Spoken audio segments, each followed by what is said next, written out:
Oh, it's absolutely amazing. I mean, we had a great lead, during the race. It evaporated this morning, and we had to effectively have a restart. We've never seen anything like that in a Sydney to Hobart race where all the boats were so close together, really on day two, and it's fantastic.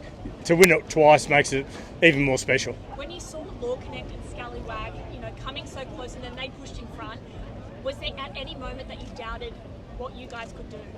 Yeah, no, we're an incredible team, and that's what we focus on. And but we were there to do a job and show them who we are as Master Lock Comanche, and that's what we set out to do. And so whenever we were thrown the challenge of how close it was, we knew what we had to do, and we just took it with open arms. What happened this morning when you lost the lead?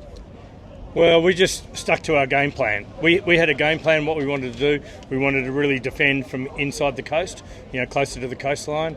That eventually worked for us. The breeze filled in from inshore, and we got the lead back and then just extended through the course of the day. You said the lead evaporated. How did that happen? There was just no wind where we were. The breeze just totally dissipated. The boats behind us, basically caught up, brought the breeze back down to us, and then we all parked up for a little while. But everyone stayed really calm. We stayed to the game plan. The game plan worked, so it was fantastic. How did you feel when you're sitting there watching the other two close up that gap? It's not good. It's not good. Like, it was really hard having had a 7.5 mile lead, which is not a huge lead, but it's a pretty handy lead, and then having to work hard to actually gain back that lead through the later quarter of the race, really. All right, and so how did you re-establish the lead? Like, what was happening to get it back? Because everyone would have had about the same breeze, wouldn't they? Yeah, you know what?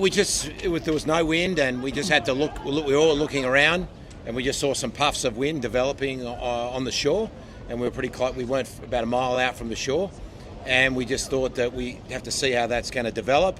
And it started to develop, and we started to move, and we took off, and then the other two competitors started to move forward as well, and then suddenly we had a boat race, and there was a length apart between the three of us for 100 miles just going down the coast, and yeah, it was special. Did you talk to the other boats? No, we didn't. We had them all on the tracker, so we knew exactly how fast they were going, what angle they were going, and they're only at sometimes 200 or 300 metres away from us, even closer. And on like 2 occasions. You can shout hello. Or... There's so much faith in this team. There's so much depth. That not that close. Yeah, we love every challenge that gets thrown at us. We just tend to step up. So we were there to do a job, and we certainly did it. Tell us about the run up the Derwent. Oh, the run up the Derwent, that was special, huh? Yeah, so the run up the Derwent I think was the best. In 33 races, it was the best run up the Derwent. I mean, knowing that you've got a handy lead on, Law Connect, but the sailing conditions were just superb, and the welcome in Hobart was incredible. Does this win put away the frustration of last year? Oh, yeah, I think it does. I mean, last year was very frustrating, but we wanted to come back. James and I decided that we'd come back. We were only going to do it if both of us wanted to come back, and we decided to do it and do it at 100%. So what does it feel like doing it as a pair? Oh, it's incredibly special. I'd followed Matt's career. He's done it 35 times, a lot less for me, and he's won it 4. And I was like, he's the man that I need to be involved with. And we had a cup of coffee, and the partnership developed. And last year was brutal, but it was unfinished business, and we wanted redemption. And we said, let's do it again. And the crew, they're incredible. If you're going to achieve, great sporting achievements, you can't do it without a fantastic team. And that's what we have. When did you know you had it in the bag? What's it like on the water? We saw the pictures. We heard a lot of the feedback about it being some of the worst conditions in years, particularly last night crossing Bass Strait. What was it like on the boat? I was lying in bed, and I was thinking, you get some scissors or knives, you put them in a jar or a plastic thing, and you shake it, and every time you go off a wave, the boat just shakes. It was pretty brutal. It was really difficult, like actually making sure you didn't get thrown around. That's the biggest risk, getting thrown around as the boat hits the wave or comes off the wave. So it was really hard, easy to break things. Did you have any curly moments? Well, at the start, 3 minutes after the start, we lost the bowman. He suffered a pretty bad injury, maybe some broken ribs, not quite sure yet. So he was out for the whole race. from Fred from the first turning buoy. So that was, and then someone fell out of their bunk. Something happened. That can, when the boat's 11 metres wide. Yes, that was a pretty bad accident. So they were going down like flies at one moment. Does it add to the lustre of the win that this year's race had like 5 Super Maxis? Also lucky 80-footer that was there all the way in the race. It really was a deep field. Yeah, no, I think it makes it really special for us. That probably the best fleet of Super Maxis assembled anywhere at any time in the world, right here, right now in this race. And so it was the best competition. And it makes a big difference. Yeah. What was it like in the Derwent? The big talk today was the fact that there was 3 Super Maxis in the Derwent at once. What did that feel like? Well, it was fantastic for us because we were just sitting on about 22 knots with the spinnaker up, almost laying the finish line. A couple of jibes and in. It was the best ride ever.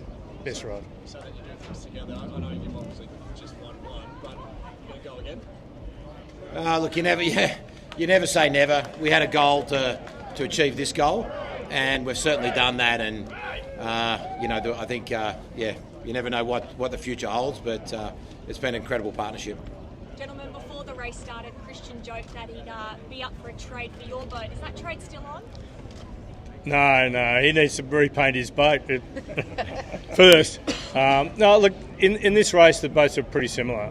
Going upwind, you could see that there was really nothing in it. And he's got a great boat and a great team, and they've won lots of races, in that boat. So they're a fantastic competition, and we'll look forward to having a beer with them later on. Just on that, what does these next sort of 12 hours especially look like for the crew?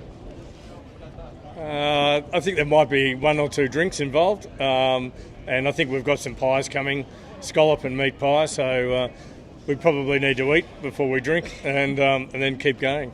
Yeah. Congratulations, guys. So throughout the race, Law Connect was giving us heaps of updates on all the damage that they suffered. What was the strategy with sort of keeping tunnel vision, and how much focus was there happening in the boat for you guys to sort of just knuckle down and get it done without sharing anything with the outside world? Yeah, I mean, this boat's 100 feet long, the mast's 100 feet high. It's a huge amount of tons on winches.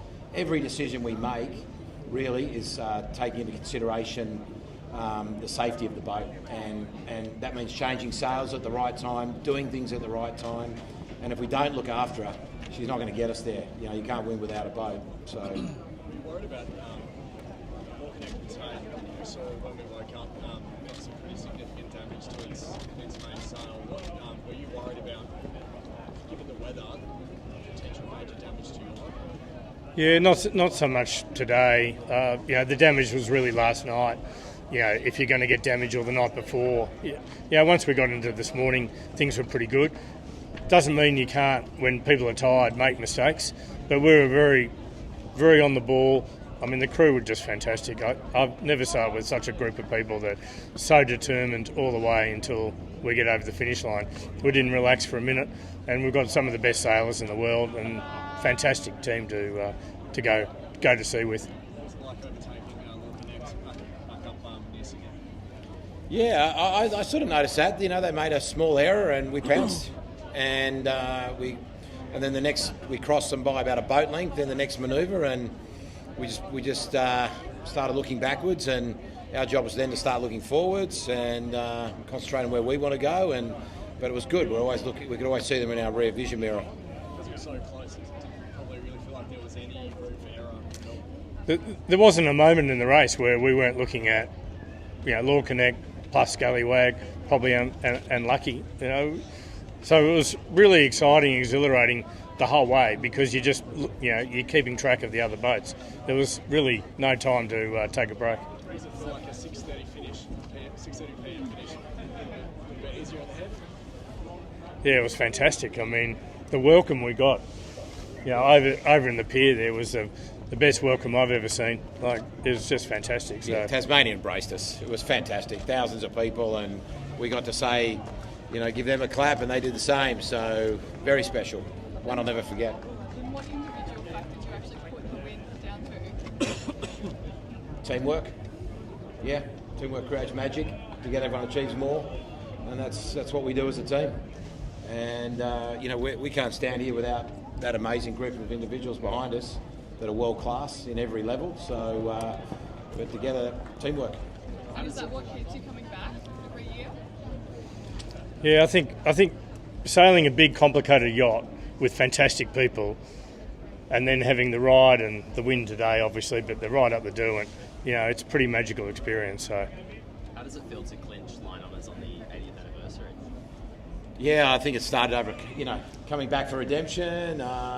We had a cup of coffee and we said, it's great for the sport, great for our team, and it's the 80th year, and let's do it, because this is a very special boat. It's one of the most iconic boats in the world, and I always say she's like a racehorse. She talks to you. If you look after her, she'll get you there. And a couple of times during the race, we're like, give me a little pat and try and make sure we just hang together, darling. When does your charter finish? Early next year. So we'll sit down and we'll probably have a beer or something and work out what we're going to do. Tempted to extend? I don't know. Well, I think we'll just enjoy the moment and sit around in a couple of days and have a think about what we're going to do. Thank you. Extend. Congrats, guys. Thanks very much, guys. Thank you. Thank you. What on that? Thanks, John. Well done. Well done, Matt.